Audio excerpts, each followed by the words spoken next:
Oh, baby, I wrote a song about you last night. Sitting in this empty room, telling myself I'm over you. I'd rather be alone than lonely. Wonder if you're thinking of me. So, Kenyon, you were talking about the particular piece. Go ahead, Kenyon. Yeah, so I was, one of the things that kind of came up for me too in this conversation, kind of thinking about, dating or fucking before the, World Wide Webs, or before it became so much like the primary place. So one is I do think people certainly, like I said, and it was true for me even, whatever 10, 15 years ago when people kind of would see how I was dressed or whatever and make a range of assumptions about what what they thought I was, top bottom wise or a whole range of things, right? But at the same time, I do think that there's something different about just the culture of like even kind of trying to go to bars and meet people and date as a primary. There's a different like engagement, so that like a person has an opportunity to sort of talk to you about whatever it is, and in a way that's in some ways less about especially if it's a conversation about like hooking up that like night. It's about like I feel like so much of the conversations for me were like, what do you want to do tonight, right? Like, and not about what you are, because even if you're like if you were bottom, right, and you might be like, well, I'm not trying to get fucked tonight, right? So like, so then that's a different conversation about what's gonna go down, right? In those, or top, and just not feel like fucking that night, whatever it was. Like the space to at least be able to kind of have those conversations, but is very different when you so much of how we date or whatever is so determined by social media, the internet, or Grindr, Adam for Adam, whatever, where like there are predetermined boxes, right, that you check off that say X, Y, Z, and then people then relate to that, right, and make a range of assumptions about that, or a photo that you took that day versus seeing a real body in time and space, which changes, right, how you relate to it, necessarily. Change from that side angle, honey. You got that side angle. You know that? Whatever. Right. Whatever right, you're trying to really pull down low and all this. Right. Yeah. Exactly. Because some of it is about performance, it's performative, right? You know what I mean? And I think I love the piece that you said, Kenyon, about like what you do versus what you are. Because a large part of the work that I'm interested in doing in the world is really kind of separating behavior and ideas and choices away from the core of who we are as people. As I get into my spiritual piece, like I am not my ideas. I am not my behaviors. I'm accountable to my behaviors and my ideas. They are not the core of who I am. So what does it mean that like I have to build an identity around this act, or any other act? Particularly, it's really curious to me. It's just a really interesting kind of psychological phenomenon, I think, in general. So yeah. And I'm thinking about I think making the connection to like online dating and the advent of social media, I think that's very crucial to probably all of this, because I mean, even Chase talked about it, like the moment where I started having to think about top and bottom as an identity versus like something that you do was the moment that I was on BGC, or when people get on A for A, and then that's the moment where you have to suddenly choose and pick one between this box, right? And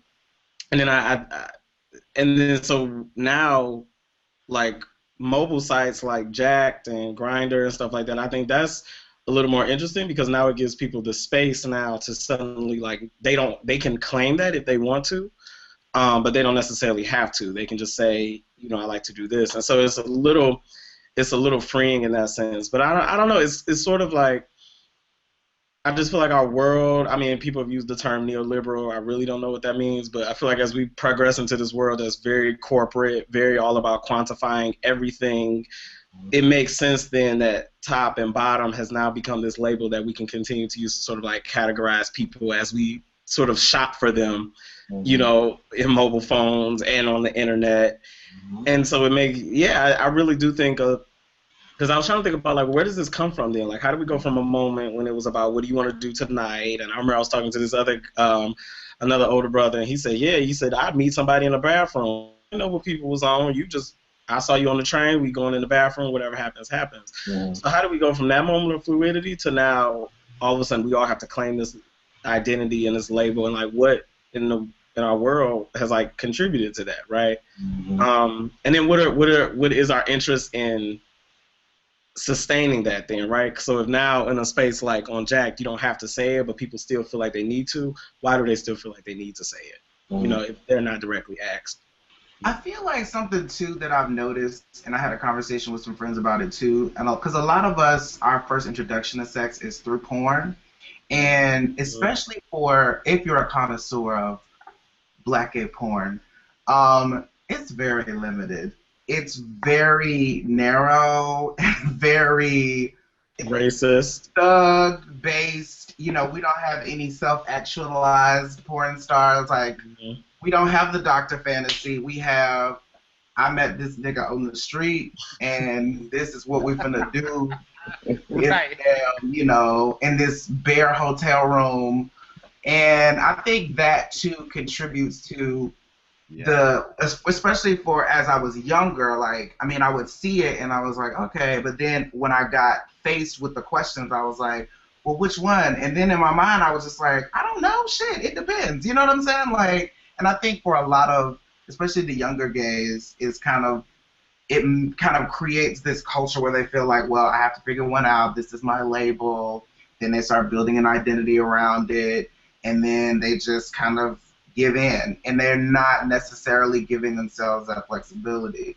And I think it's unfortunate. Like, I think that whoever is the next person to do the next frontier of black gay porn needs to come through with some epic storylines and some fantasy and some diversity and some, you know, just fun. Like, I would love to see a porn with black gay men where a dick didn't necessarily go into an ass. I would live. Like, I know even for a lot of my friends, like, we'll say the best part of certain porns is like the foreplay is just incredible to watch. These two beautiful men, you know, just going in and being sensual with each other, and then it turns into take this dick, bitch, and so on. Like, there's nothing wrong with take this dick, bitch. Right. You know, Right. No, you know, I love to get into even how, like, you know, power is even framed. Like, you know, it's really interesting. Like, you know, take this big bitch. Like, there's an article that I wrote, but I'm probably never going to publish because it's just like me doing too much. But one of the interesting things that happened for me, like, so for a long time I did facilitation with groups, with mostly African American MSM, 3MV, empowerment, all that good stuff for years. And I remember there was one time, you guys, we were talking about tops and bottoms because, of course, I'm working with young black gay men, so what else are we talking about, right? And this young boy, he said, they were talking about, like, you know, like talking about bottoms and, like, you know, who's a bottom or whatever. And he literally got up there, and I never forget it, and the room fell silent, honey. He said, first of all, what was the word he used? He said, first of all, I don't get fucked. He said, like, I engulf dicks with my cakes or something like that. Or something like that, he said. And when I tell you, the girls gagged. like it was just like a moment of just complete, like, wow, awkwardness. Like, not even shaming, but just kind of people just like, you engulf you do. Oh, my God. But was that visual? It's that visual is intense. But what was really powerful about that people don't understand is that, like, the term penetration itself kind of asserts this idea of always an active penis and an active vagina or an active anus, wherever it's going, right? So, like, you know, there's the idea that, like, penetration means the dick is doing things. But the anus and the vagina don't have power. They're not doing anything.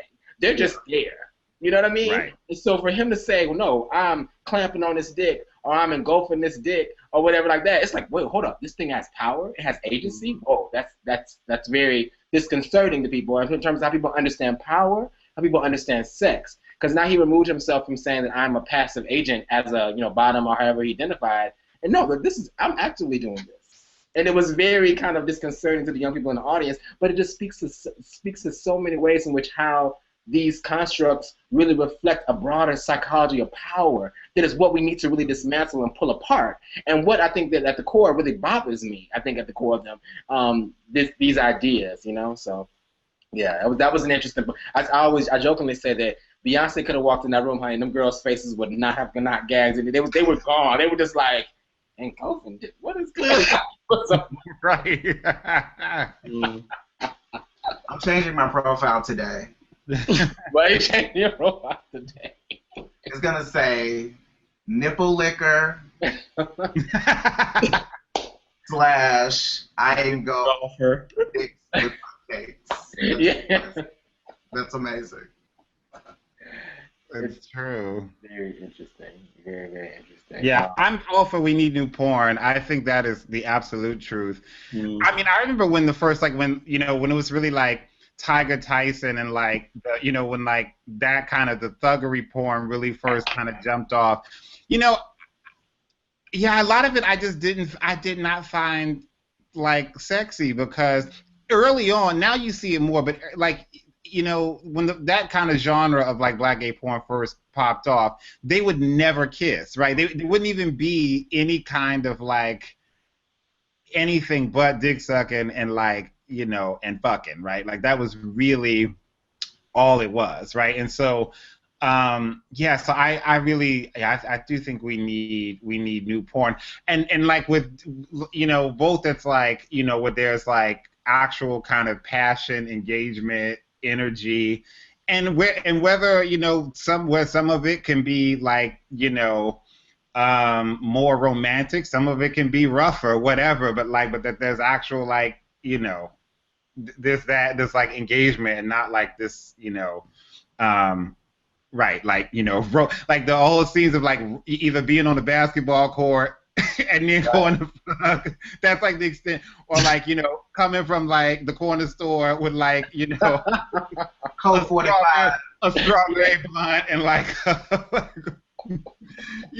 whatever, Lucy's, and then going to fuck or whatever, just like so absurd, or just straight in like either the hotel or somebody's grandmama's basement, just on an old couch that they have. Right. I would love to see more verse porn because I don't feel like I see a lot of verse porn. Like I feel like it's very like like flip flop. When I say flip flop, like verse porn, I don't feel like I see a lot of that. Like not to put myself on blast, but I'm just saying I don't see. Well, yeah. I mean, I feel like there's more than that. Like the fact that there's like a hot rod and people who are more versed in porn and black is a newer thing that would never happen. Like somebody who was like became a fairly successful or well-known porn star who was versed in their work, despite whatever they do personally, is a new. Yeah, and we haven't seen more porn, sort of black gay porn that really, does more with that. A piece, Kenyon, this is really random, or not really random, but a piece made me think about when you were talking is about the like versatility of the top bottom thing.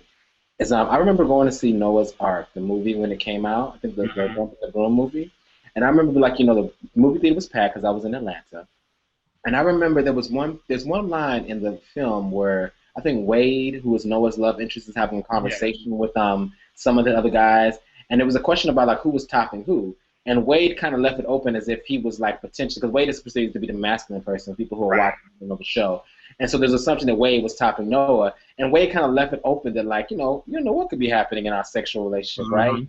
And when I tell you the response in the audience was disgust. People were just like, oh. Like I remember actually people in front of us saying like, girl, whatever, he topping that girl. Like it was like people get angry. Like I mean, it was anger and disgust about the idea that Wade would allow or be interested in that kind of sexual act. And I was like, that's really curious because it seems really connected to me to like when I see the bottom shaming or the bottom outing or the kind of like the rigidity of it. It really feels aching to me to like the ways in which like our culture in general, this is always trying to like who are the real men? Like, you know what I mean? Like, like, and labeling the real men by certain values. I think there's something about like the idea that like Wade couldn't be a bottom or be penetrated because he's a masculine. His masculinity seems pure, or that he's real masculine. You know what I mean? Right. Or by virtue of that, a real man. And so it makes me think about all the ways in which we kind of like like try to shame people who are not real men by these patriarchal, classist, ableist standards, all right? Like it's the same way I hear gay men say he probably a bottom. Sounds the same way I hear sometimes women say he probably ain't got no job. He probably got a little dick.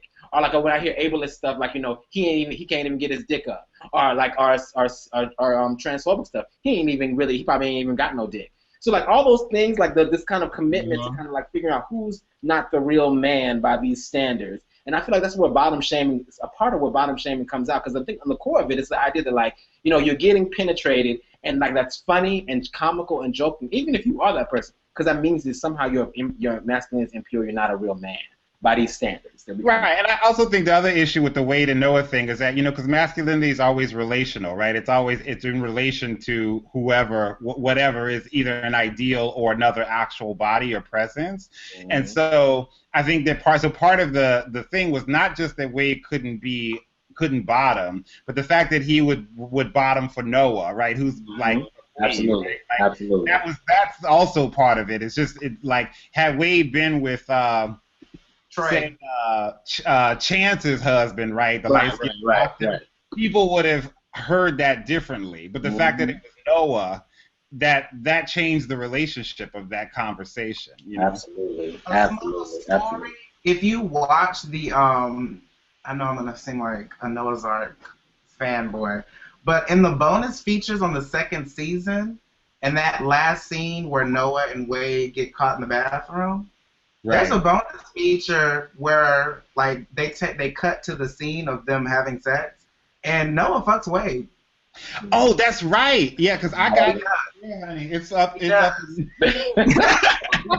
I remember that. I'll pull it down, honey. I've never seen that before. See, that was I need to watch that. Wow. Yeah, I forgot about that. Yeah, and I guess I don't. And I guess like it just makes me really think about I was thinking about the pornography thing, and I don't know if there are studies about black gay porn out there. I'm sure there are, but I would bet anything that the largest consumers are probably like some middle-aged white men in like rural whatever, and so I'm thinking about how we are probably consuming like images that were based off stereotypes and bias anyway, and then now we're applying that to ourselves. And I don't know, I really do think that sex in the bedroom, particularly for, black gay men, is that it is primarily about power. Mm-hmm. And so I know one thing I've been thinking about is like, what does sexual exploration look like that's not connected to notions of power and domination? Gotta snap for that, honey. Snap for the kids. Snap for the kids. Snap for the kids. And because like if I'm really critical of like what I'm attracted to and what I like and what I prefer and stuff like that, I find power so entrenched in so much of it, and so and I think that's the case for a lot of us. And I'm what is and I think that's sex in our society, period. So how to get beyond that?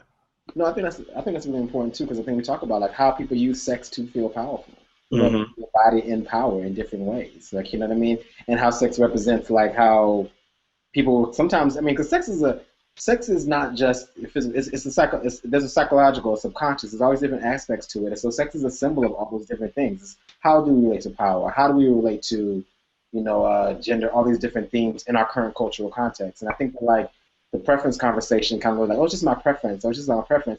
But it's always more than just the topic. It's always more than the surface. There's always more at work. Not saying that like I'm pathologizing whatever it is, but it's acknowledged that there is something, whatever that is at work. You know what I mean? So, yeah. Yeah, absolutely.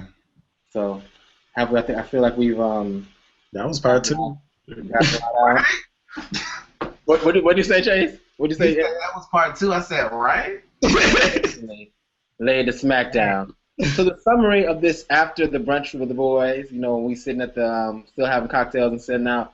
I guess is, girl, get your life, whatever you got going on out there. No, I'm just kidding. But this conversation will continue. I mean, there's a lot more to be said. So thank you all for adding even more dialogue to this. And I just want to make sure I frame this and make sure it's framed to understanding that however you identify, however you find pleasure, we just want to like make sure that we're very clear that like we want to create a space for all of us to have pleasure however we want to create pleasure, however we want to experience pleasure. We want to create that space for us.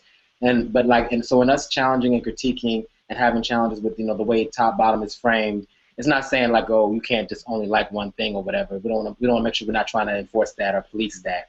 We're just trying to figure out how we can create a space that allows us all to be more free and less restricted by these roles and identities. And what does that look like? I think that's kind of the core of what, and correct me if I'm wrong, Kenyon, Aaron, Chase, is the core of what we're trying to kind of get at.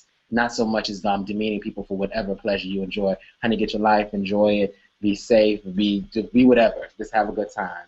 And we'll make sure that's clear. So, sound good? Great. Mm-hmm. Yep.